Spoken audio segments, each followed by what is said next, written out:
Here is a sweet treat for Valentine's Day that you can whip up in a flash. Lynn Tollies from Miss Mary Bobo's in Lynchburg is showing us how easy it is to make these shortbread heart cookies.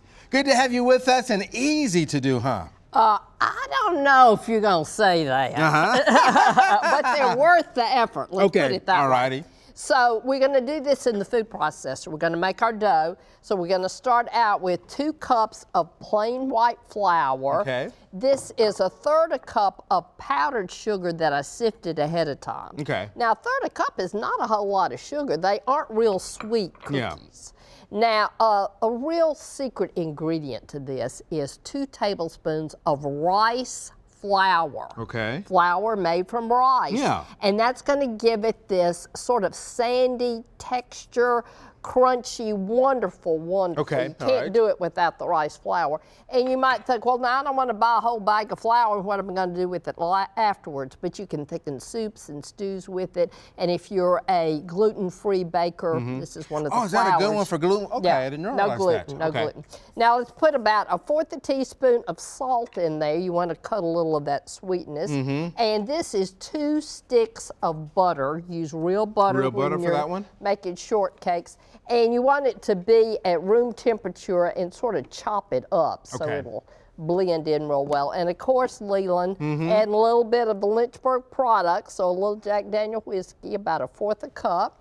And we're going to put the lid on, and it doesn't take too long for it, but you blend it up. That's the idea, and it will come together in a sort of a wad, and you'll know it's ready. So dump it out on a floured surface, shape it into a disc, and then put it in the refrigerator, an important step, for 15 to 30 minutes so that the dough will chill, and that will keep the cookies from spreading in the oven. Okay, great tip there. Here's our disc, and I've rolled it out on a floured surface, and of course we're using a heart for the Valentine's Day, and you just take it, and then even your spatula should have a little flour on it so that the heart will come up, and you line your cookie sheet with wax paper there? That is parchment paper. Parchment paper? So they won't stick. And why don't you be our decorator? This is sugared, red sugared crystals. Okay. And just spread that on your raw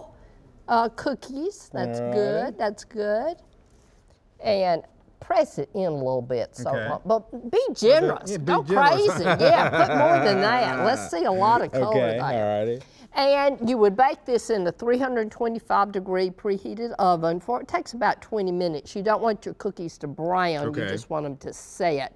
And then what I did, once my cookies cooled, I dipped them in melted chocolate. Yeah, so don't put sprinkles on all of them. Dip them in chocolate there. I wanted to do that one. Isn't that great? Yeah, I should have bought some melted chocolate for you. So what else is going on your way these days? So, you know, next week during Valentine's, it's a great time to bring your Valentine to Lynchburg to eat at Miss Mary Bobo's boarding house. You know, cold weather, you want comfort food. Exactly, yes. So that's exactly what we specialize in, is comfort food. So everybody come to Lynchburg. It's just an hour and a half. It's closer than you'd think. All right, fantastic. You will find this recipe in the Talk of the Town section at newschannel5.com, and there's more information about Miss Mary Bobo's in Lynchburg. Thank you for being with us today. Thank you.